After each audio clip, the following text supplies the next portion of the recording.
Hi guys, మనం ఈరోజు వీడియోలో సైంధవ్ మూవీ రివ్యూ గురించి అయితే తెలుసుకున్నాం. అలాగే బ్రీఫ్గా మీకు స్టోరీ గురించి ఎక్స్ప్లెయిన్ చేస్తాను. గైస్, మనం స్టోరీలోకి వెళ్ళిపోయేటట్లయితే మనకి వెంకటేష్ గారికి ఒక మంచి ఫ్యామిలీ అయితే ఉంటుంది. ఒక వైఫ్, తన కూతురు. వీళ్ళైతే మిడిల్ క్లాస్ బాయ్, హ్యాపీగా అయితే లైఫ్ లీడ్ చేస్తుంటారు. అలాంటి సమయంలోనే తన కూతురికి అయితే ఒక డిసీజ్ అయితే అవుతుంది. ఆ డిసీజ్ని రికవర్ చేయడానికి ఆల్మోస్ట్ 15 crores అయితే కావాలి.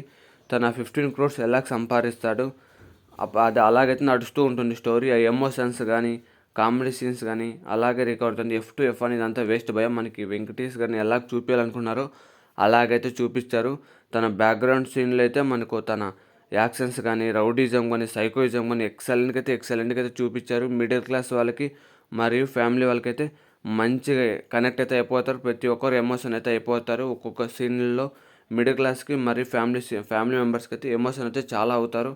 సినిమా అయితే ఫైనల్గా అయితే గుడ్ ఫ్రెండ్స్. మన ఫ్యామిలీ మెంబర్స్ ఆరామ్గా అయితే చూడొచ్చు మూవీ. మనమైతే ఏడ్చాం కానీ ఫ్యామిలీ మెంబర్స్ మిడిల్ క్లాస్ అయితే ఆరామ్గా అయితే ఏడుస్తారు. మీకు సినిమా ఎలాగ అనిపించిందో చూసింటే కింద కామెంట్ చేయండి. ఎంత కలెక్షన్ రాబడుతుందో కింద కామెంట్ అయితే చేయండి గాయ్స్.